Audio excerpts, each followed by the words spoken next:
under military rule following coups this year are ineligible for AGOA because they have not established or are not making continual progress toward establishing the protection of political pluralism and rule of law.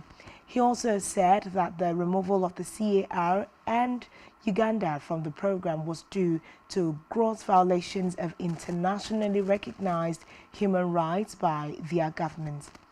Brazzaville, the capital of the Republic of the Congo. The summit was a transition and strengthening collaboration between the basins. In the declaration following the discussions, the participants reaffirmed their commitment to lay the groundwork for a roadmap toward establishing a common framework for cooperation among the three basins. Meanwhile, President Felix Tshisekedi of the DR Congo expressed concern about the destruction of ecosystems by a neighboring country, specifically Rwanda. In a separate development, Britain's King Charles III was heading to Kenya yesterday, his first visit as monarch to a Commonwealth nation, where he faces widespread calls for abuses committed during colonial rule. However, much of the focus Charles is expected to tackle the more painful aspects of its historic relationship with Kenya. This will include the emergency of 1952 to 1960, when colonial authorities imposed a state of emergency in response to the Mau Mau guerrilla campaign against the Europeans.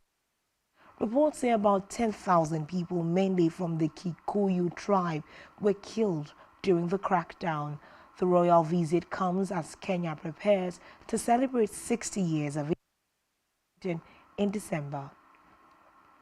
Meanwhile, Kenyan President William Ruto has defended his numerous visits abroad, saying they have benefited the country economically.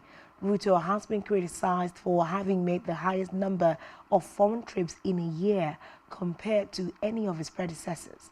Local media says he has been to 38 countries since coming to power in September of 2022.